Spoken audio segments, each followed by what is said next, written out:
Bienvenue chez Parcours Croisé pour cette Ignite Talk intitulée Digital et après, ou comment se préparer au challenge de demain. Un sujet proposé par Vincent Yagolar et Éric Musso, associés Biznet. Quel engouement! Il n'échappe à personne. Dans la foulée de la libéralisation et de la financiarisation, la digitalisation nous projette dans une mouvance générale, multiforme et insaisissable.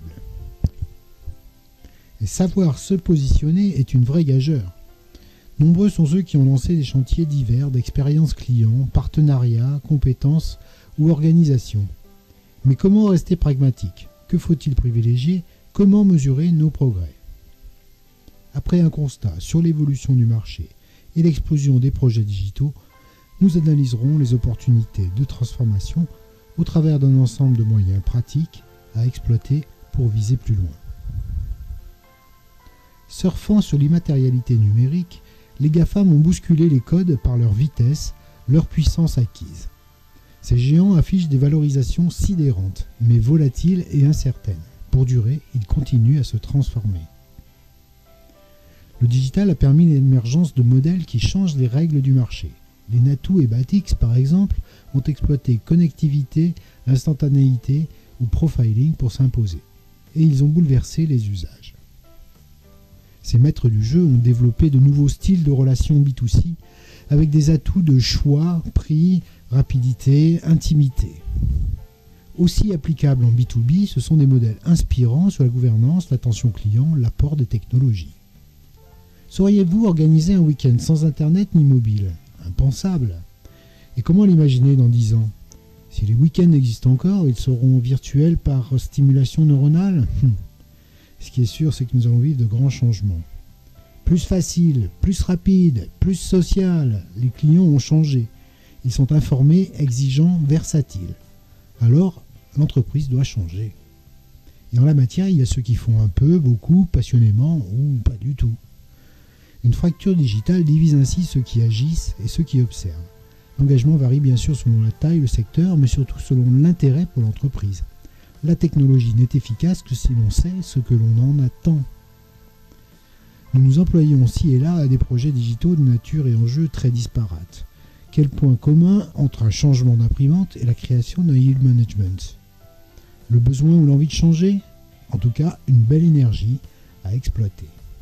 Ce foisonnement de chantier révèle la révolution spirituelle d'une économie globale. Plus rien n'est acquis à demeure et tout peut arriver. Pour avoir un futur, il faut le préparer et les possibilités sont immenses.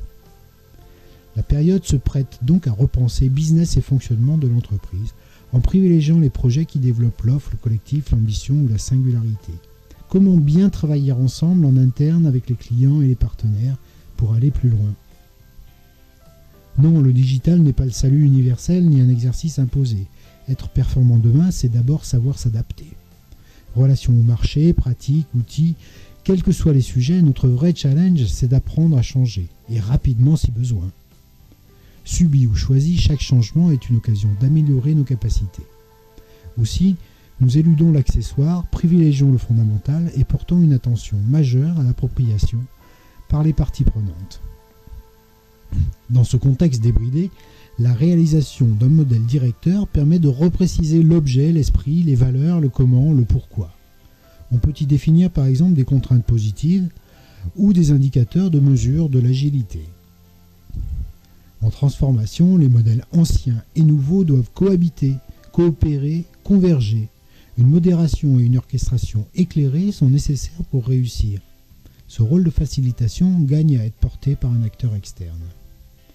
Avec le support d'outils visuels et de pratiques comme idéation, gamification ou pôle d'excellence, nous pouvons dynamiser les échanges, redonner du sens à l'intuition, développer l'envie d'agir et d'entreprendre. Osons avoir des ambitions et les concrétiser. Digital ou autre, les transformations sont en marche.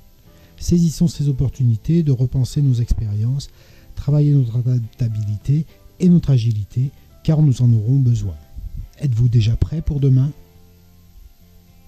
Nous espérons que cette Ignite Talk vous a éclairé pour cibler pertinemment vos actions sur les challenges de demain. Merci de votre attention et participation. Si vous avez des questions, commentez, chattez et à prochainement sur les lignes de Parcours Croisé.